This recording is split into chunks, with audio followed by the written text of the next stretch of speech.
Hello, sir. I am Saket. I am doing masters in CS now. So basically, my question was that we generally exaggerate and romanticize many things. Like love in Bollywood, it is shown as something which is beyond human understanding, etc., etc. But in real life, if you see, hormones also play a great role in that, and probability also plays a great role in that. So when you see things in a very rational way, things seem very dry and very random. Things don't seem to have a point. So, how to deal with this? How can I deal with this without believing something which is like deceiving? And yeah, The problem is that belief and dreams and delusions are juicy, but reality is dry. Is reality dry actually? I think so. I mean, everything seems so random. How does randomness translate into dryness? Well, I mean, uh, the thing is, if you believe in, let's say, God or something, so you feel that, right, I have some purpose, I am in this world because of some reason. So if you just question that, uh, there's a chance that you are in this world because of some accident. Maybe there's no point of creation. That's a possibility. After knowing it, I mean, how to come in terms with that? Doesn't it You make don't it have to like, come to terms with anything. I mean, we have That to is the accept it. fact. That is the fact. Yes, all of us are here randomly. That's true. I mean, there is no need to come to terms with it. It's not a traumatic event. It is the fundamental reality. Hmm? But how does that make things dry? I'm interested in that. Well, the thing is, we always think that there is some purpose, some greater purpose, X, Y, Z. Yeah, the And purpose is to rid yourself of delusions. In fact, tell me, if God made you, how does that supply you with a purpose? well, we know that, okay, somebody made us, so even if after we die, we'll go to him. So there's some certainty there. You can imagine four or five other more juicier stories. How will that give you a purpose? Life will keep telling you that all your stories are nonsensical. Life has a way of bringing you back to reality. No, I can keep imagining. Ahead of me is a flower bed. Ahead of me is a flower bed. Ahead of me, and then pop, the bleeding nose will tell me that I was just being stupid. Hmm? So there is no point living in fantasies. Facts have to be seen and respected. But again, that dry thing, I want to just understand. You see, something happens. Something happens. How is that happening really dry? What is this dryness? How do we define this dryness?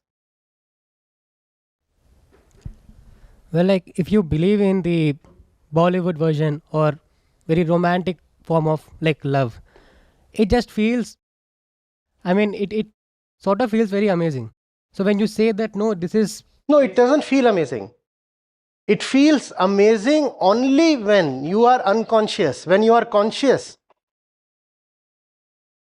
it feels nauseating.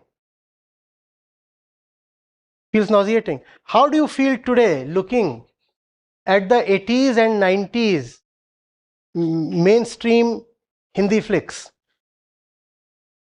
I'm talking of the romantic ones. How do you feel today? Huh? Cringe. Because as a generation, you are actually much more conscious today. You look at them and you say, what shit is this?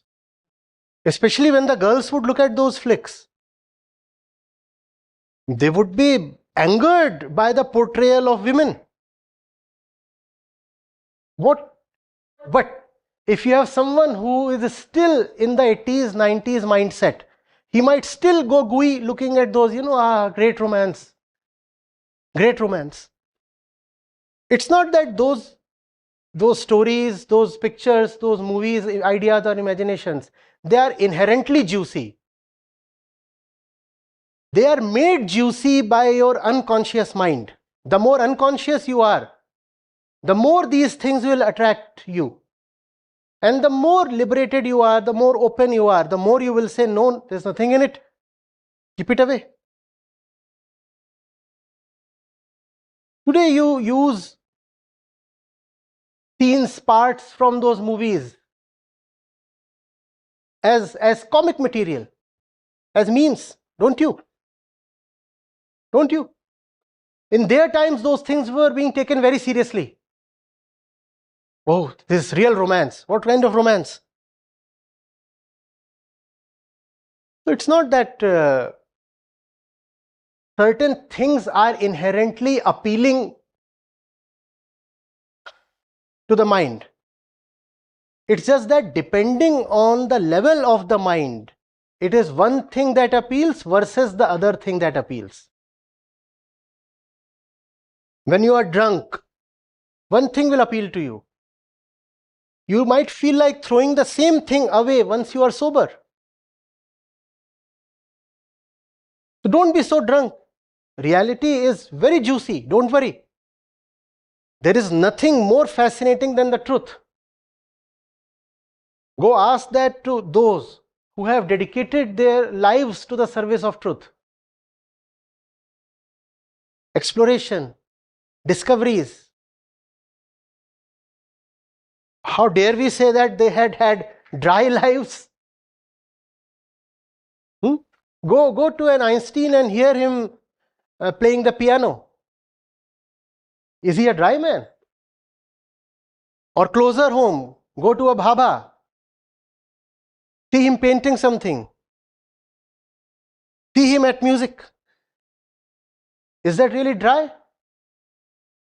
It's a very, very dangerous notion if you say, all the fun, all the pinkiness, all the tenderness lies in stupid kind of notions. And everything that is conscious, elevated, sublime is dry. It's very dangerous, and you are becoming a victim of the propaganda of the juice sellers. Ever seen how they portray teachers, especially in Indian movies? Seen how they portray them as caricatures, buffoons, people you can laugh at. Can you think of a few such characters? Because teachers are associated with knowledge. And if you have knowledge, then you will lampoon that movie. Please understand the conspiracy. Teachers are associated with knowledge. But that movie can gather 500 crores only when you do not have knowledge. So knowledge is dangerous to the commercial success of that movie. If people become knowledgeable, that movie will flop. So it's some kind of filmmaker's revenge on knowledge that he will show the scientist or the teacher in a very unfair way. The scientist, for example, will be shown with all his hair erect. He has been thinking so much that he has gone either bald or his hair stand erect on his head. And the teacher is always eccentric, forgetful, idiotic actually. Doing something this way, that way. And the students are smart studs because they don't have knowledge. So if you don't have knowledge, you are a stud. If you have knowledge, you are a fool. That kind of depiction, that kind of propaganda, you have become a victim of. So you are thinking that the life of facts, of knowing, of discovery is a dry life. No, it is not dry life. Come on. And if that is dry life, then what we are saying is that all the juice belongs to the lives of animals. Animals are all the time doing what they show in the movies, no? In the movies, it appears so juicy to you if someone takes off a few of her clothes. Animals never wear any clothes. Constant juice. Unending. In movies, you find it juicy if someone doesn't have to study. Animals never have to study. It's a juicy life. So basically you are asking for an animalistic life in the name of juice. You are saying there should be no intelligence, only emotions, and that is juice. Animals have no intelligence, they have only emotions. So the pigs and the crows have the juiciest lives because they have no intelligence at all, only emotions. What do animals operate on? They don't operate on IQ, they operate only on their instincts.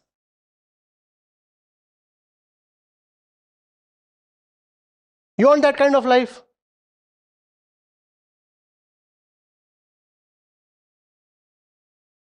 But I'm terrified by the power of propaganda. See what they have put in our minds. And if this remains in our minds, it will be very difficult to develop academically, intellectually, scientifically, artistically, spiritually.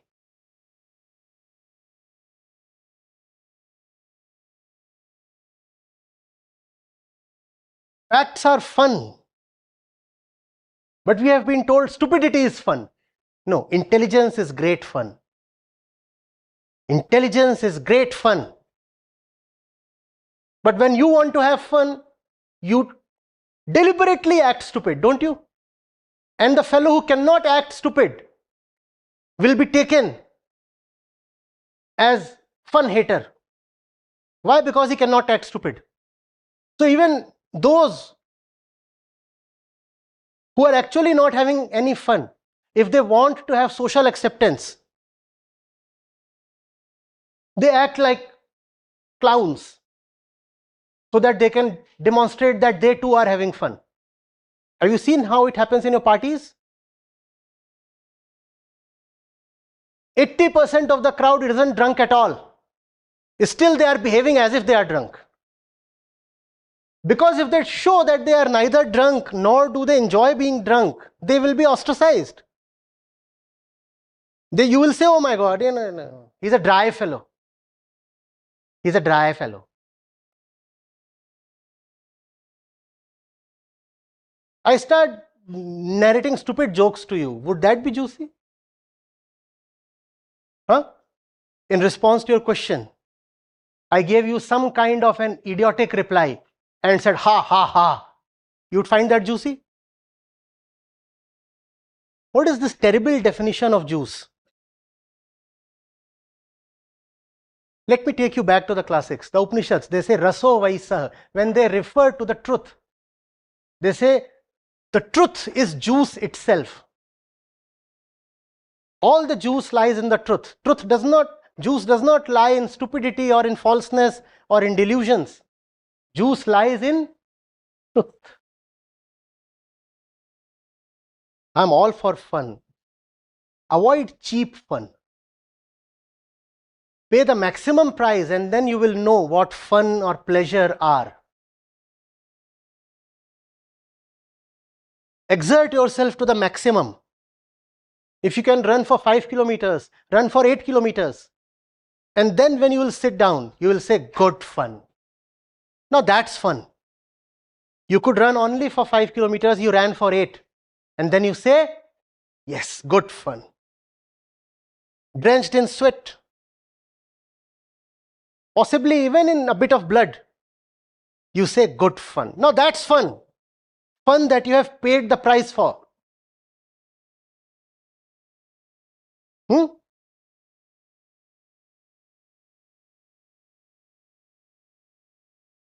Getting it?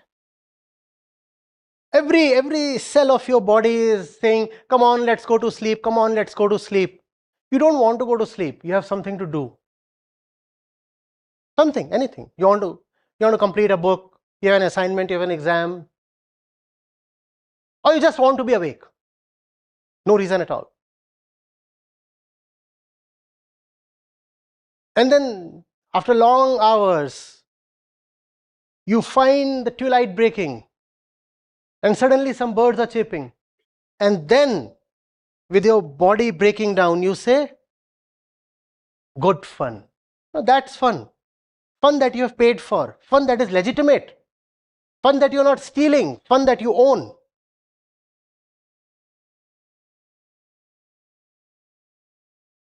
Doesn't sound juicy?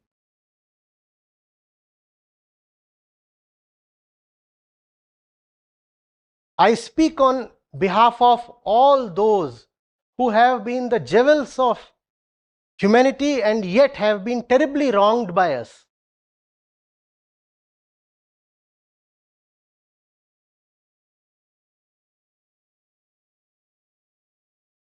We might respect them, but we never love them. Our love is something that belongs to all the idiots, necessarily.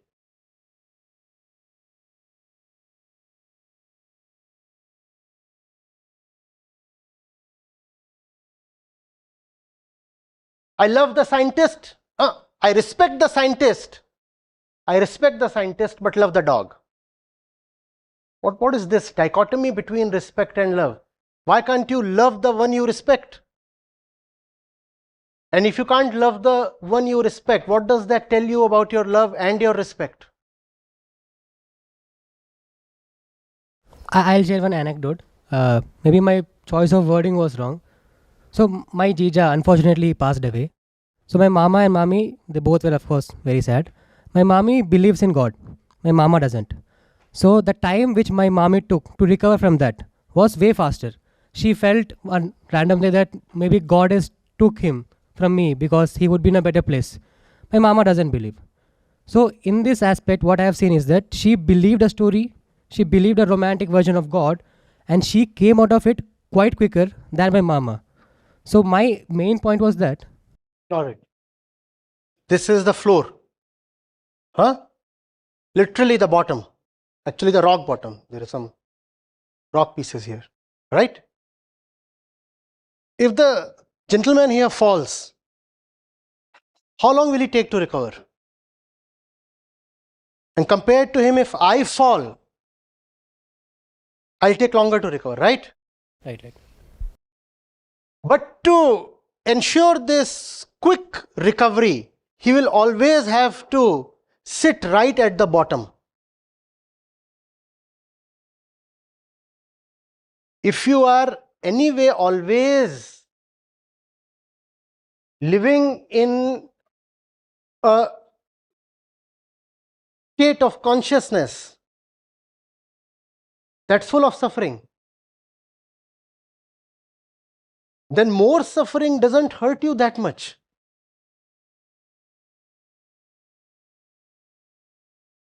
Think it. Even suffering is some kind of displacement. You have to be first of all joyful in the initial sense to suffer later on. If I am never joyful, how can I suffer? If I am never joyful, how can I suffer? If I am sitting so low, it will take me no time to recover. Are you getting it? But that's too big a price to pay.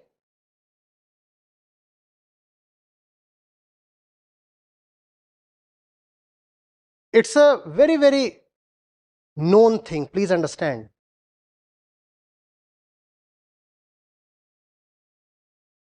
If you want to avoid suffering, stay in imaginations. That is why exploration of truth is such a difficult thing. If this be the axis of consciousness, you know where the minimum suffering is? Let's say there is this vertical y-axis of consciousness. How much I understand, how much I really see, how much am I in touch with the truth. That's consciousness. Where on this axis is the minimum suffering? Right at the bottom. Therefore, people, in order to avoid suffering, stay right at the bottom of consciousness. But I'm saying that's too big a price to pay.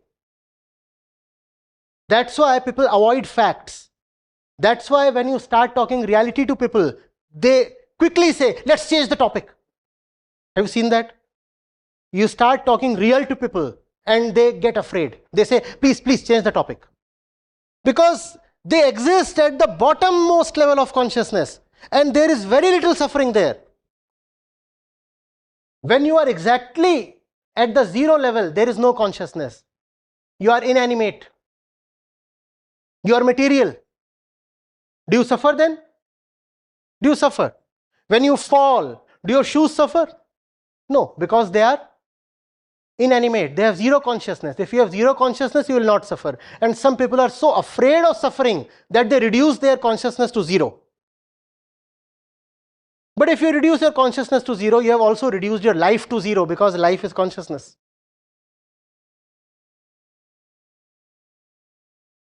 Are you seeing this? So I can live in all kinds of fantasies, and the more you live in fantasies and stories and imaginations, the lower your consciousness is. So your suffering might actually be lower, but that would also mean that you are not alive at all.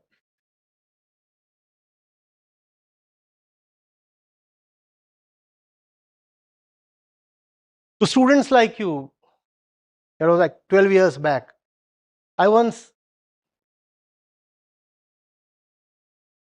delivered a lecture, and it was titled "Awakening Begins with Suffering." Might be there on YouTube. Awakening begins with suffering. And therefore, most people do not want to awaken.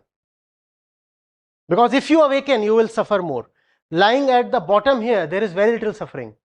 The more you awaken, the more you rise, the more you suffer. Greatness lies in willingly embracing this suffering.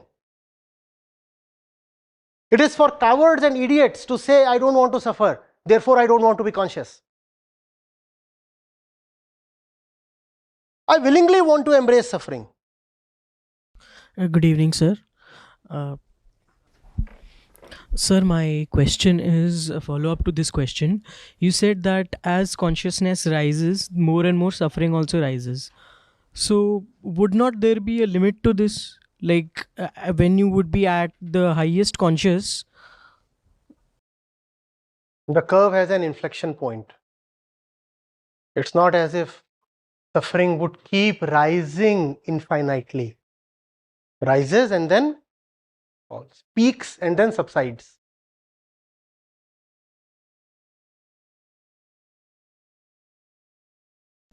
And what is that highest consciousness when uh, there is an inflection point and beyond which it begins to fall down? And at what point does it fall down to completely The point zero? of inflection, The point of inflection also, and also at what point it completely falls down to zero but the consciousness is that not you don't zero? have to think of, the final point. But the point of inflection is when you stop resisting the suffering. It's in your hands.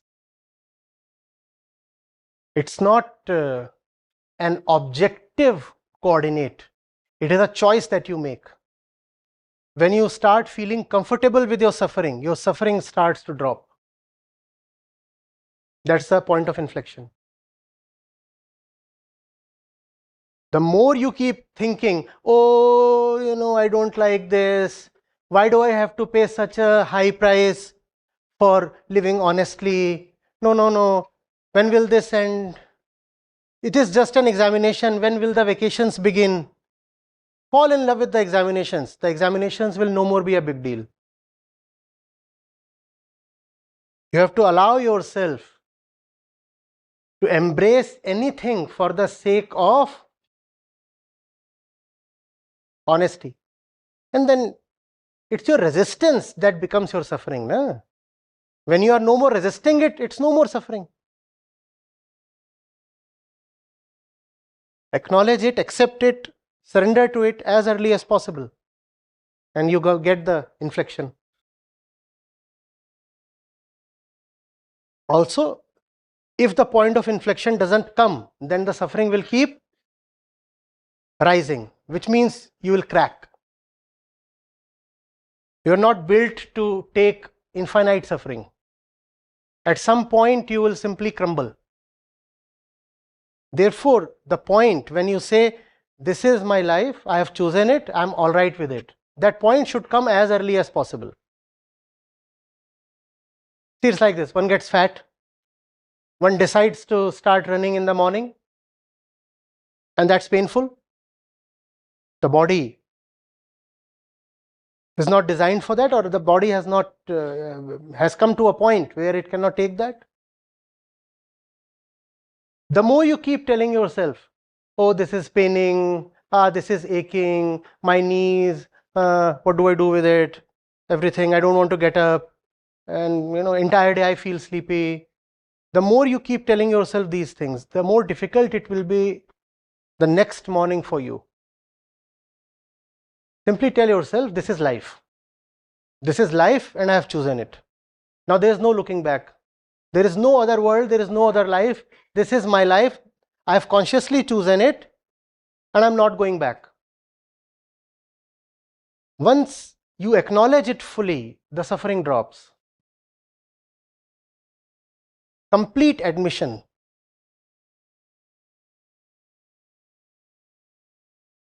जब select कर ही लिया है तो अब रोना क्या है? Is there a point? Will those tears help you now? Simply get on with it. The game is on.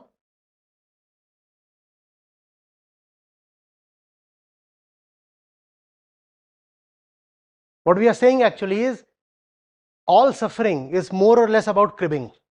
Stop cribbing, the suffering drops. The more you crib, the more the suffering continues. Just stop cribbing. Make the right choice and then be settled with it. Keep paying the price. The choice has been made. The price will have to be paid. I can't crib now. Cribbing is dishonesty.